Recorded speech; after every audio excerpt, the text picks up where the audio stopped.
Bismillahirrahmanirrahim. Assalamualaikum warahmatullahi wabarakatuh. Alhamdulillahirrahmanirrahim. Assalatu wassalamu ala asrafil anbiya wal mursalin wa ala alihi wa ashabihi ajmain. Asyhadu an la ilaha illallah wa asyhadu anna muhammadan abduhu wa rasuluh. Taib.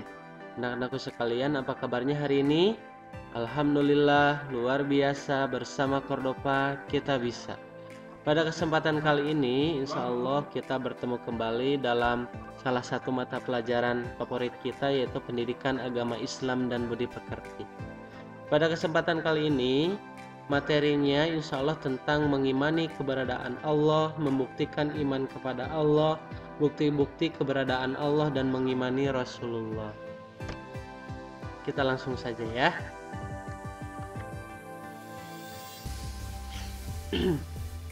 A. Mengimani keberadaan Allah. Tuhan yang Maha Esa artinya hanya Allah, Tuhan yang ada di alam ini. Semua makhluk tunduk kepada Allah. Allah adalah tempat kita menyembah dan tempat memohon sesuatu. Semua makhluk bergantung kepada Allah. Allah adalah Tuhan yang Maha Pencipta. Semua yang ada di alam ini adalah ciptaan Allah. Manusia, hewan, dan tumbuh-tumbuhan adalah makhluk ciptaan Allah. Di alam gaib, Allah menciptakan makhluk lain, yaitu malaikat dan jin. Allah adalah Tuhan yang Maha Kuasa. Allah lah yang berkuasa mengatur alam semesta beserta isinya. Kekuasaan Allah tidak ada yang menandingi. Adanya musim kemarau, musim hujan, angin berhembus, air mengalir, dan ombak di laut, semua diatur oleh Allah sebagai penciptanya. B. Membuktikan iman kepada Allah. 1. Menyembah Allah semata.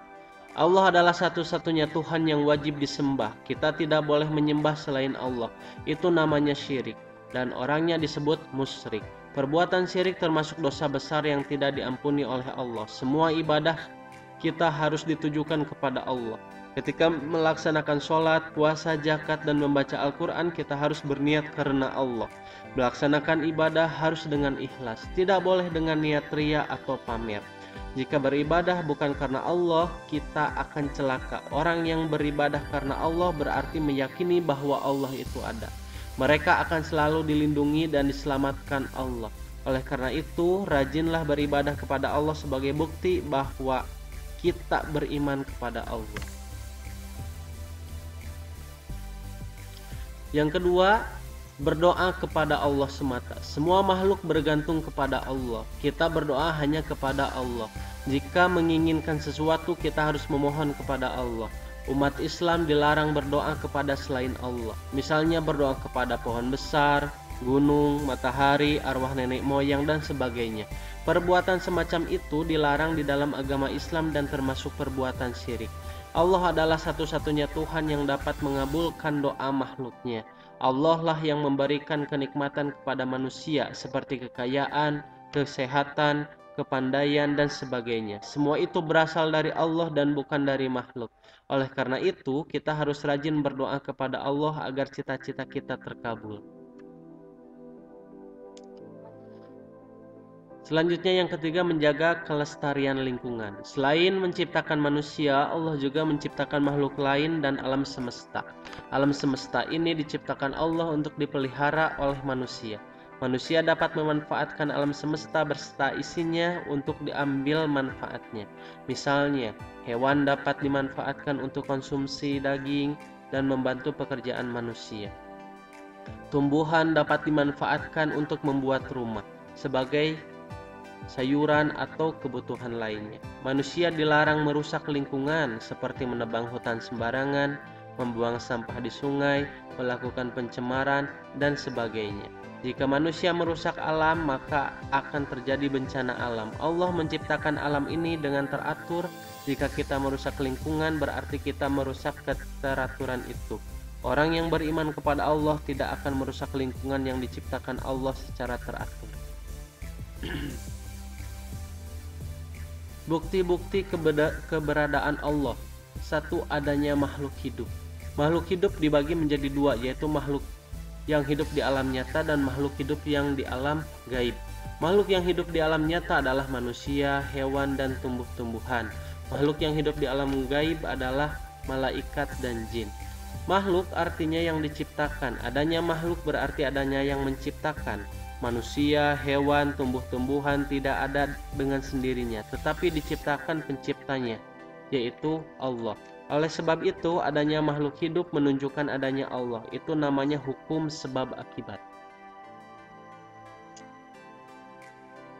Nah, ini penjelasan di dalam Al-Quran, surat Al-Hasr ayat 23.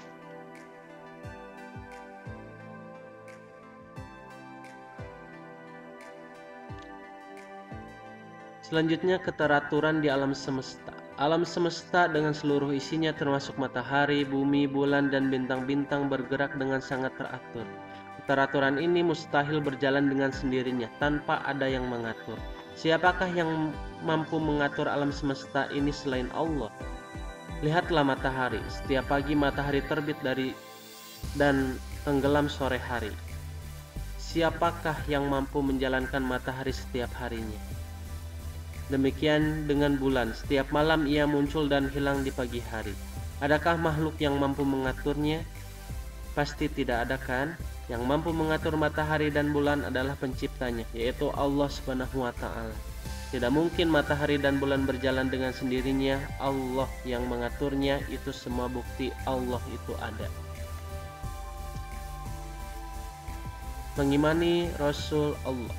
Iman kepada Rasul Allah berarti meyakini bahwa Allah mengutus para Rasul ke dunia. Mereka diutus untuk menyampaikan wahyu Allah kepada umat manusia.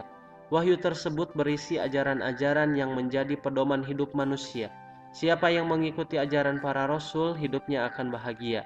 Akan tetapi, siapa yang menolak ajaran para Rasul, hidupnya akan menderita. Bagaimana cara kita beriman kepada para Rasul? Beriman kepada para Rasul dilakukan dengan cara mematuhi dan menaati seluruh ajaran Rasul. Patuh dan taat berarti melaksanakan sesuatu yang diperintahkan dan meninggalkan sesuatu yang dilarang.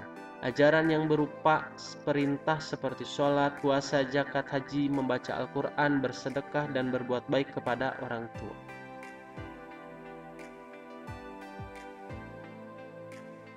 Ajaran yang berupa larangan, misalnya mencuri, durhaka kepada orang tua, berbuat kejahatan, berbuat kemaksiatan, dan berkelahi.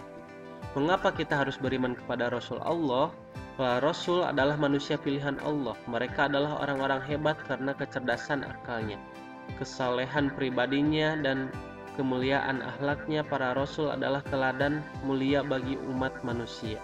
Setiap manusia yang mengikuti dan meneladani para Rasul akan selamat hidupnya, baik di dunia maupun di akhirat. Mengikuti ajaran Rasul berarti mengikuti ajaran Allah, karena yang disampaikan Rasul berasal dari Allah. Sedangkan manusia yang menolak ajaran Rasul akan mendapatkan musibah dan derita di dalam hidupnya.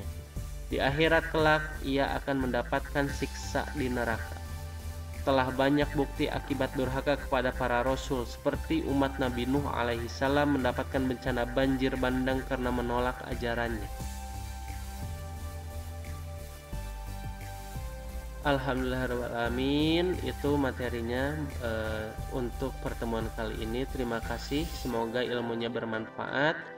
Sumber yang Bapak ambil dari buku Platinum, kemudian dari buku yang kita pegang, kemudian ditambah dari website Ruang Pendidikan. Mudah-mudahan ada manfaatnya. Akhirul kalam, wassalamualaikum warahmatullahi wabarakatuh.